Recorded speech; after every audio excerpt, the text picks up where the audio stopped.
les quiero decir qué hacemos nosotros, cuál es el objetivo del Centro de Oficiales Retirados de las Fuerzas Armadas. Y es ejercer la representatividad de los oficiales en situación de retiro, de las tres fuerzas. La finalidad, tenemos 12 finalidades, simplemente no se asusten, les voy a decir una sola, que es la faz cultural. Este año es el año del centenario y hemos decidido transitarlo y disfrutarlo.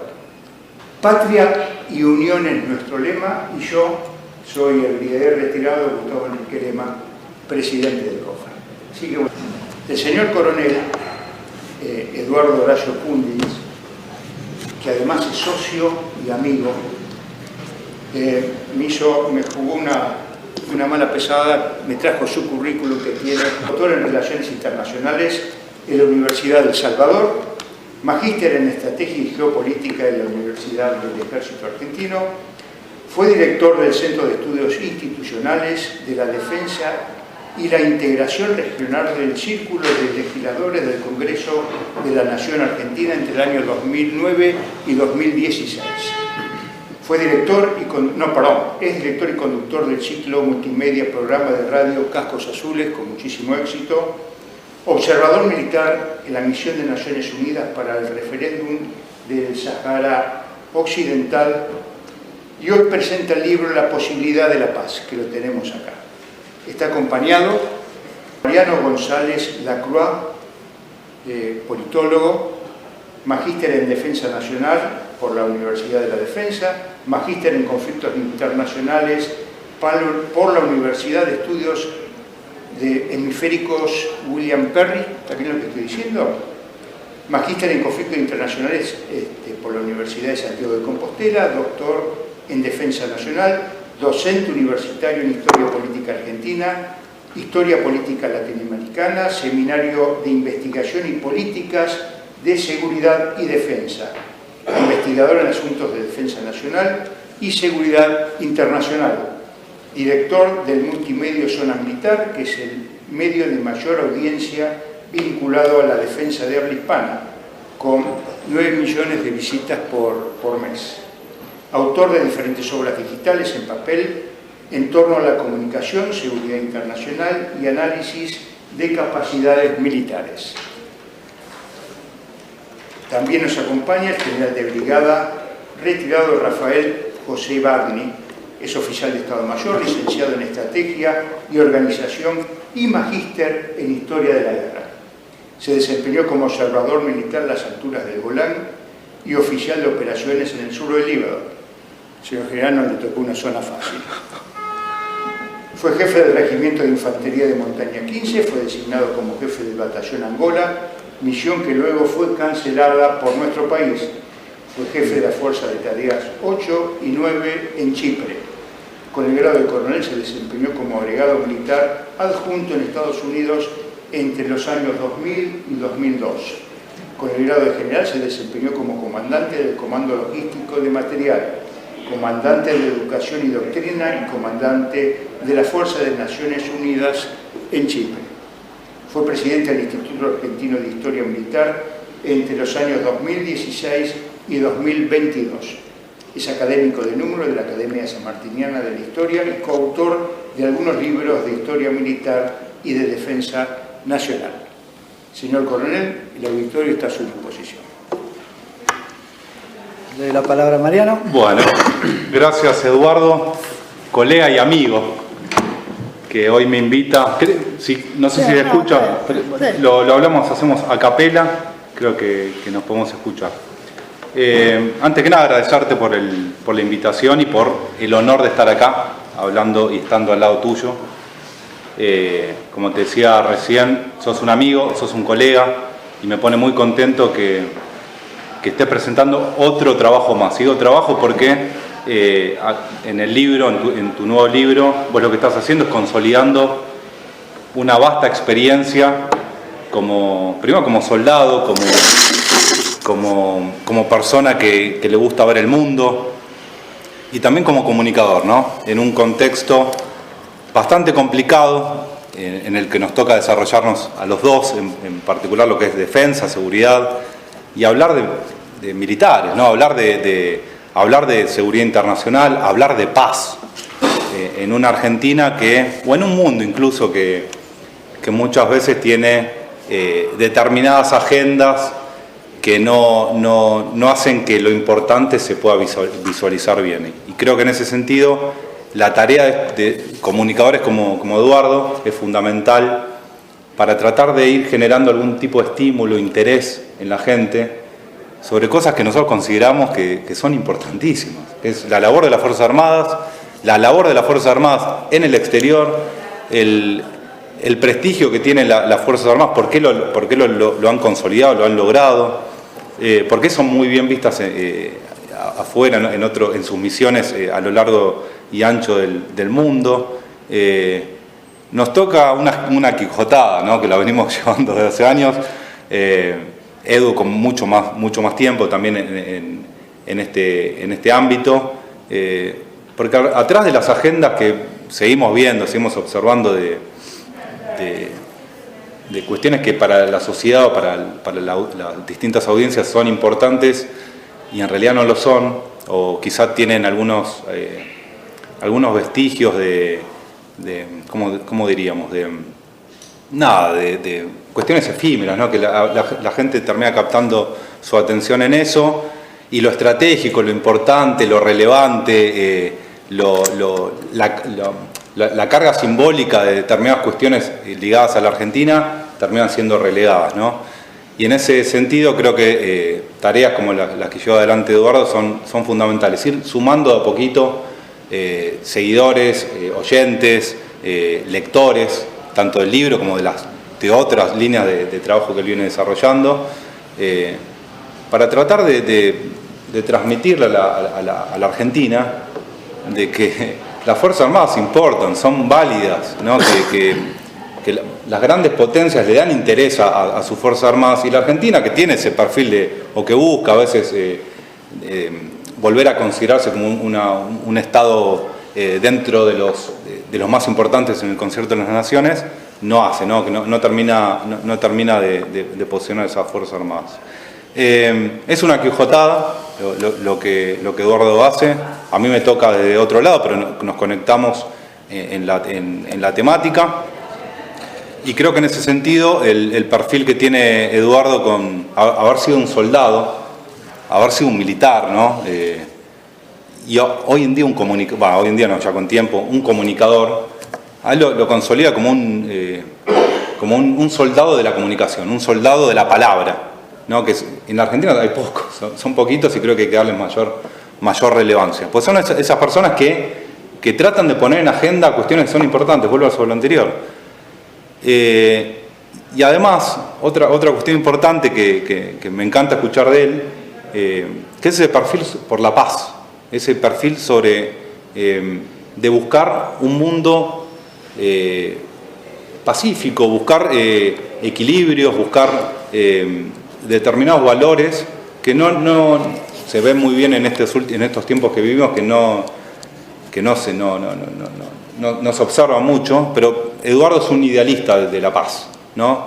Además de ser un soldado comunicador, un soldado de la palabra, es un soldado de la paz, ¿no? Y en ese sentido creo que hay que apoyarnos, hay que hacer honor a ese trabajo que viene haciendo él, que se termina consolidando en un nuevo trabajo, en un nuevo libro, pero que ya tiene su mochila, su experiencia, que viene desarrollando en mucho tiempo. Así que la verdad que, primero, felicitaciones por tu libro, gracias por la invitación de dejarme hablar un chiquitito, ¿no?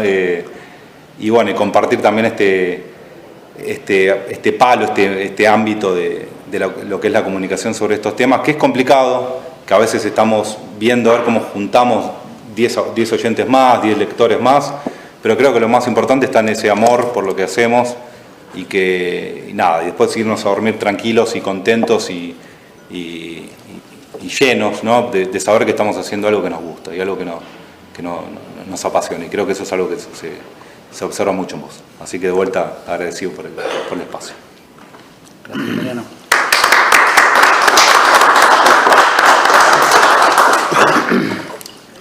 Mi general, por favor. Bueno, en principio Es un honor para mí, un privilegio también estar en este lugar colaborando en la presentación del libro, estar entre gente que conoce del tema, diplomáticos, de este libro con un título muy interesante que es La posibilidad de la paz.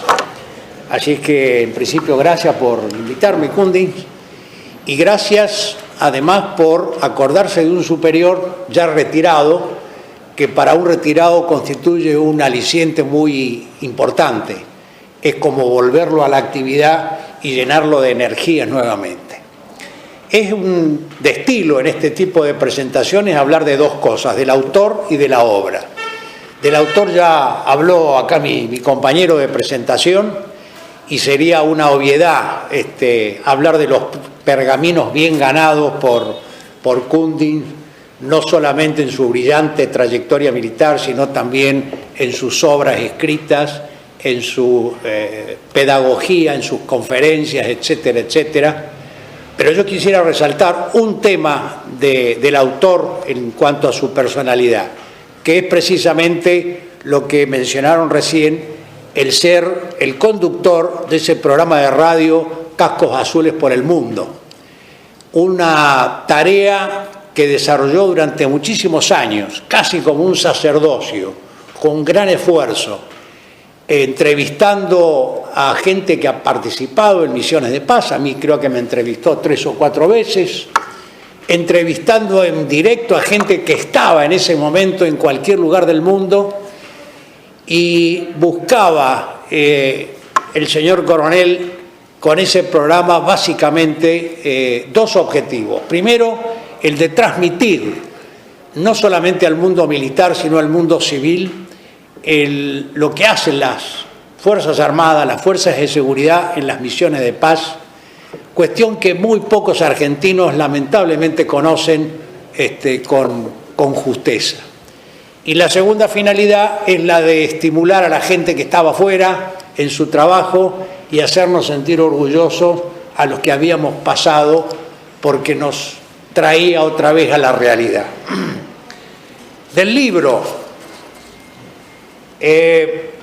yo cuando veía el título que me pasó el coronel Kundin, La posibilidad de la paz, vi esa imagen, vi ese título, recordaba ese programa, dije, es un libro sobre misiones de paz, su organización, su despliegue, sus experiencias, pero me encuentro con algo mucho más que eso, porque es un libro en donde está, además de lo que es esencia de las misiones de paz, está la relación de la defensa, las Fuerzas Armadas, las limitaciones de nuestras Fuerzas Armadas, a pesar de lo cual nunca mezquinó su gente para misiones de paz.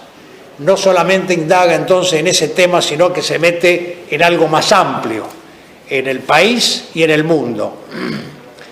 Investiga y escarba en el organismo fundamental de las misiones de paz, que son las Naciones Unidas, desnudando sus aciertos y sus errores, sus defectos, y proponiendo sus soluciones. Todo lo mencionado anteriormente, matizado con gráficos, con estadísticas. Dicen los entendidos en libros que este sería un libro con aire, porque le permite al lector respirar mientras está disfrutando de la lectura del mismo. No es una cosa tediosa, sino que es una cuestión sumamente ágil. Y además con una cantidad de referencias bibliográficas para todo aquel que quiera meterse en detalle para indagar un poco más. Expone problemas de paz en nuestros antecedentes, en nuestra independencia, y habla de San Martín, habla de Rosas, expone el papel de nuestro gran diplomático Saavedra Lamas cuando participa en la guerra del Chaco Boreal como mediador, guerra entre Paraguay y Bolivia en los años 30 del siglo pasado, y por esa capacidad que tuvo como mediador, por ese ingenio que tuvo para lograr el acuerdo entre estos dos países, poner fin a la guerra, es que obtiene el Premio Nobel de la Paz.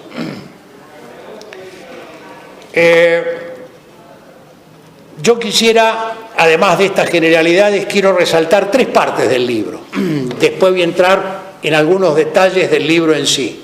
Primero es el prólogo, escrito por el ex vicecanciller Cisneros, con una capacidad de síntesis en muy pocas páginas, pero con una calidad y una precisión para relatar todo el libro digna del mejor elogio.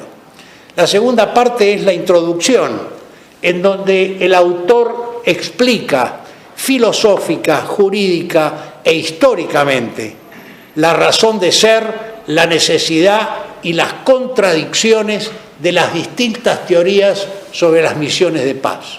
Y la tercera parte del libro, que es muy importante, son las conclusiones, también del autor, en donde con fundamentos habla de los aciertos, de los errores y de las cuestiones que se deben corregir en toda la temática que ha desarrollado en el libro. Y yo resalto este punto porque como miembro del mundo de la historia militar, yo digo que la diferencia entre los historiadores y los historiadores militares es que el historiador militar, si no termina con conclusiones, enseñanzas, aciertos y errores, no sirve. Porque precisamente se nutre el hombre de las Fuerzas Armadas de esas experiencias, errores, aciertos y conclusiones. Y esto es lo que hace Kundins en sus conclusiones muy bien fundamentadas. Vamos al contenido. Debo decirles que en mi función de presidente del Instituto de Historia Militar en los últimos años he presentado varios libros y la experiencia me indica o me ha enseñado que en la presentación de los libros hay algo fundamental, que es la brevedad del expositor. El único problema es que habría que ver qué es lo que ustedes y yo entendemos por brevedad. Ahí a lo mejor no nos ponemos de acuerdo, pero no se hagan problema, voy a ir acotando los temas para terminar lo más pronto posible. Uno de los temas que trata el libro en distintas partes es el tema de la negociación, una cuestión que es diaria, permanente y fundamental en la misión de paz. Y hace referencia en el primer capítulo a Fisher y Uri, quienes manifiestan cuáles son las condiciones que debe tener en cuenta el negociador para que la negociación no fracase. Y esas cuestiones que tiene que tener en cuenta es la distinta percepción que tienen las partes enfrentadas sobre el conflicto, la emotividad natural que tienen las partes sobre el conflicto y la comunicación que existe entre ellos y el negociador. Esto es fundamental. Este tema de la negociación es una materia que no vi en la escuela de guerra, no me la enseñaron en ningún curso y la pagué con sangre cuando fui comandante de la Fuerza de Naciones Unidas en Chipre, cuando tuve que enfrentar una primera negociación que, como siempre cuento, no voy a contar toda la anécdota porque es larga y me han dado 15 minutos nomás para hablar. Afortunadamente, mi ayudante era un mayor británico que acababa de salir de la escuela de guerra y tenía muy fresco todo el tema de la negociación como buen británico. Gracias a él me pude enfrentar al coronel turco con el cual tuve que negociar y zafar, digamos. A partir de ahí me puse a estudiar y a preocuparme un poco por este tema. En alguna parte el autor habla sobre el fracaso de las instituciones creadas para prevenir, evitar, detener la guerra o morigerar sus efectos. Y también por ahí dice de que Naciones Unidas no tiene el poder y las herramientas suficientes para solucionar los problemas de conflictos que hay en el mundo.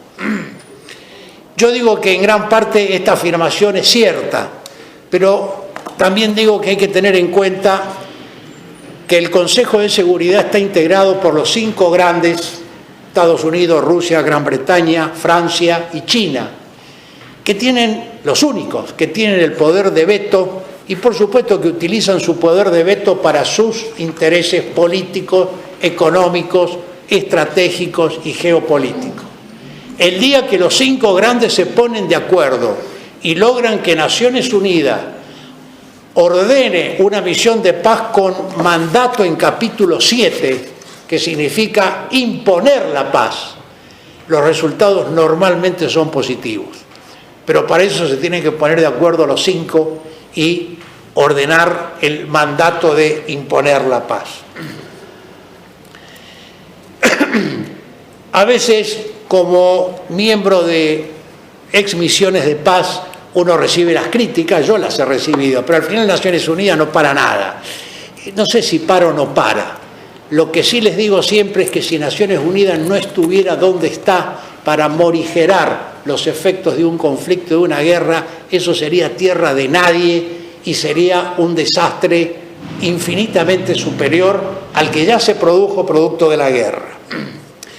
En el capítulo 3 del libro están las declaraciones del ex secretario de Naciones Unidas, Kofi Annan, cuando hace una severa autocrítica a las propias Naciones Unidas por su mala actuación en el conflicto de Ruanda, y expone una serie de consejos, él y el famoso Braghini, un gran negociador que tuvo a Naciones Unidas, para endurecer las posturas de Naciones Unidas y que no se vuelva a cometer el terrible error que se cometió en Ruanda. En el capítulo 3 también, pero en general a lo largo del libro, el coronel Kundin resalta una misión de paz, MINUSTAH, que es la misión de paz en Haití. Y lo resalta porque es la misión de paz más importante de la cual participó Argentina. Y ha participado en varias, pero MINUSTAH, por estar en el continente, por participar la mayoría de los países sudamericanos, habla, lo desarrolla, expone las dificultades que ha tenido esa misión por un problema de clima, de terreno, de infraestructura, de conjuntez, porque en esa misión participaron nuestras 3 Fuerzas Armadas. Lamentablemente no terminamos de aprender los errores que cometimos en Malvinas por falta de conjuntez, y todo esto está marcado en el libro como los inconvenientes que ha tenido y la importancia que ha tenido la misión de paz en MINUSTAH.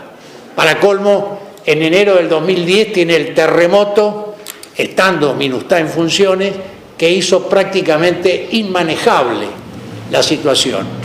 Yo he tenido la oportunidad de conversar con un general, pero en su momento fue un capitán, jefe de compañía mío, Dambra, que era precisamente el jefe del contingente argentino en Haití cuando se produce el terremoto.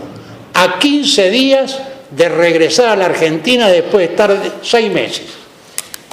Evidentemente, ese teniente coronel en ese momento tuvo su gran prueba de mando en ese lugar, porque la gente ya con la mente puesta en el regreso al país después de 6 meses, tener que mantener esa situación, mantener la disciplina y encima estar colaborando en esas condiciones es uno de los tantos pergaminos que mencionó recién acá el joven, porque es felicitada y admirado nuestro país, nuestras Fuerzas Armadas en las misiones de paz.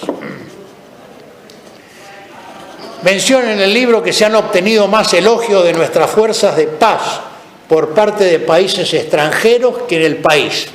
Esto es muy cierto. Yo siempre cuento de que a mí me llamaron para hablar de mi experiencia como Force Commander 2 años después que me retiré. Es decir, en vez de llamarme para que produzca un informe, para que vuelque las experiencias, me invitaron de la Universidad Kennedy y después del Rotary Club. Y 2 años después me llamaron del CAECOPAS, que es el centro de entrenamiento de las Fuerzas Armadas, donde me tendría que haber llamado primero, pero es una realidad de que las Fuerzas Armadas y las misiones de paz son más ponderadas en el exterior que en el propio país. En alguna de las entrevistas que me ha hecho mi amigo Kundin y que lo relata en el libro, transcribe lo que yo le dije, porque lo he vivido, de que normalmente cuando los políticos argentinos o los economistas o los diplomáticos salen afuera para negociar, para conversar, para hablar, lo primero que ponen arriba de la mesa como carta de presentación es las misiones de paz de la República Argentina. ¿Y por qué lo hacen? Y porque saben de que es un instrumento confiable que le da prestigio y credibilidad al comienzo de las negociaciones. Y esto lo digo no porque me lo contaron, sino porque siendo adjunto en la agregaduría militar en Washington, pude ver cómo preparaban la agenda de la visita del presidente de la Rúa al presidente Bush hijo, en donde el primer tema que iba a tratar fue las misiones de paz. No sé qué trataron después, pero el primer punto fue las misiones de paz de la República Argentina. Con respecto a la valoración de los contingentes, ya se han dicho algunas palabras de elogios que tiene nuestro país, y además en el libro hay una parte en donde se transcribe lo que el jefe de Estado Mayor Conjunto y un equipo entre los años 2003 y 2013 dicen de los contingentes argentinos. Es maravilloso leer los elogios, la profesionalidad, la preparación, la escala de valores de nuestra gente en las misiones de paz, de forma tal de que no es que voy a abandonar o ampliar este tema, simplemente quiero contar una sola anécdota de lo que realmente vale nuestra gente en el exterior, y así es valorada. Estaba de comandante en Chipre cuando se produce la guerra entre las fuerzas de defensa israelí y Hezbollah 2006 en el sur del Líbano. Todo el Líbano bloqueado marítimamente, bloqueado el aeropuerto de Beirut. Tuvimos que evacuar a todos los civiles de la misión de UNIFIL, y una cuestión curiosa, plena guerra, pleno enfrentamiento, el primer ministro libanés es convocado a Roma para ver si se puede hacer la paz o la pausa de fuego en este conflicto. En el Mediterráneo habían portaaviones franceses y americanos, pero el primer ministro dijo: yo quiero que me saquen de acá, de Beirut, en un helicóptero argentino de los que está en Chipre. Y tenía helicópteros de mejor calidad y tecnología que los UH que teníamos en Chipre. A mí me ocasionó una serie de contactos, tuve que hablar con el canciller nuestro en Argentina, él tuvo que hablar con el presidente, tuve que hablar con Naciones Unidas de Nueva York, porque los helicópteros por contrato no podían salir de la isla. Pero además no eran helicópteros aptos para volar sobre el mar. No sabíamos la calidad del combustible que había o no, todo un problema. Siniora, ese era el nombre del primer ministro, voló en el helicóptero, lo recibí en Lárnaca, lo embarqué en un avión y lo mandé a Roma. Y después lo recibí y lo mandé de vuelta. Pero bueno, ¿qué es lo que yo quiero mencionar? Es que el primer ministro libanés dijo: solamente me sacan de Beirut en un helicóptero argentino. Esto, señor, debe ser, entre otras cosas, por el prestigio de nuestros pilotos. Es una de las tantas anécdotas dignas de contar de por qué nuestra gente es valorada en el exterior.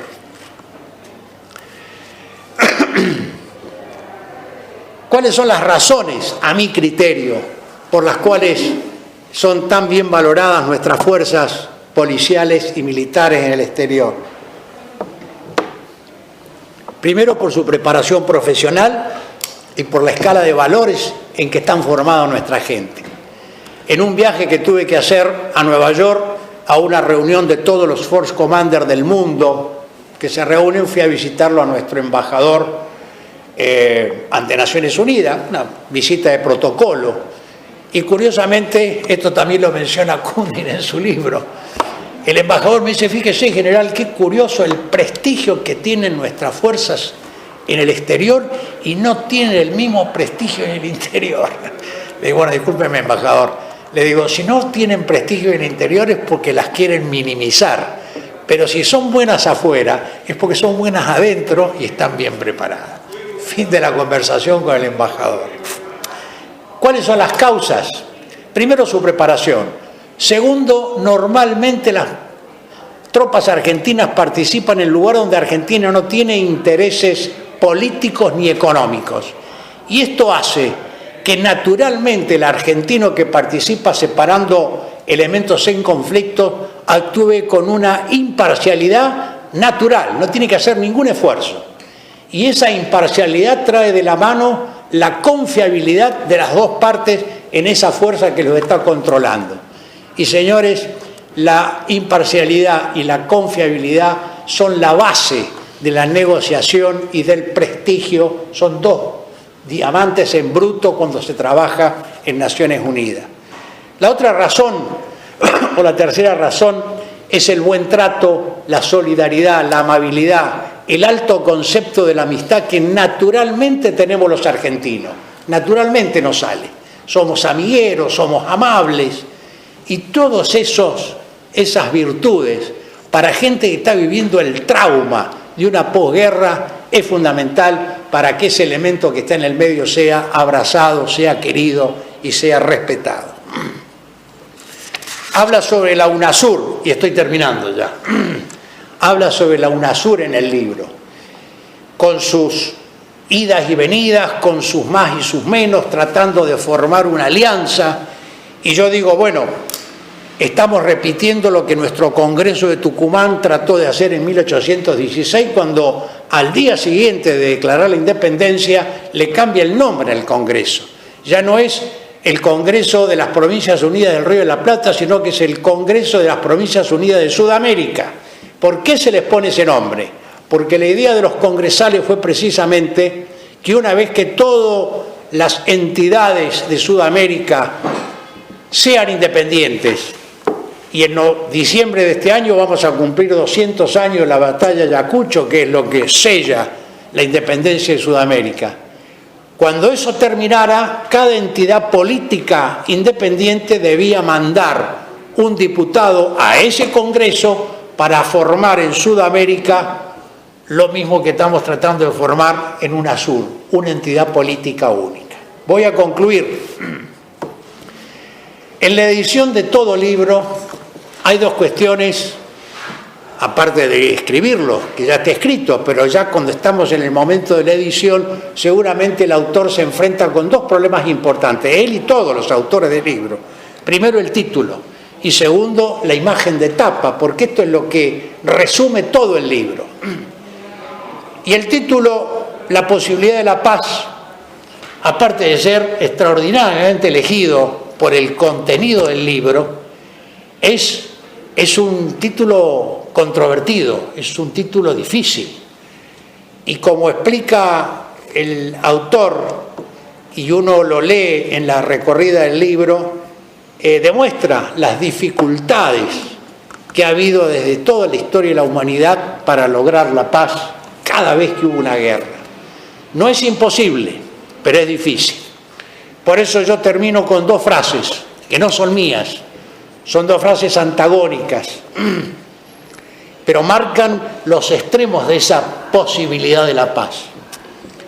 Hace miles de años Platón escribió: solo los muertos han visto el final de la guerra.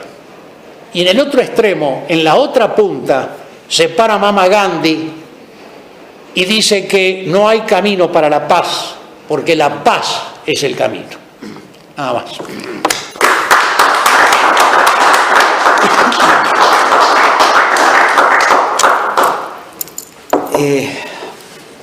Yo quiero sobreponerme a la emoción, primero de estar con dos personas a las que yo respeto profundamente y quizá por eso están hoy acá acompañándome, pero quiero ser un poco brutal en lo que quiero expresar y contarle un poco los entretelones, lo que no está escrito. El libro es un grito desesperado de lo que es lo militar, fundamentalmente la defensa, y por eso acepto, admito y constato que realmente es eso, la Argentina que está subdefendida, subfinanciada, y hay un prejuicio y un desprestigio sistemático, provocado por parte de muchos que hoy, esta semana, estas últimas 3 semanas es fácil decirlo, es más fácil decirlo, pero no escapa a quienes nos están acompañando hoy que esto se escribió en esa trastienda, en aquel entonces en que el sufrimiento diario de todo aquel que en algún momento lució un uniforme, lo ha sufrido.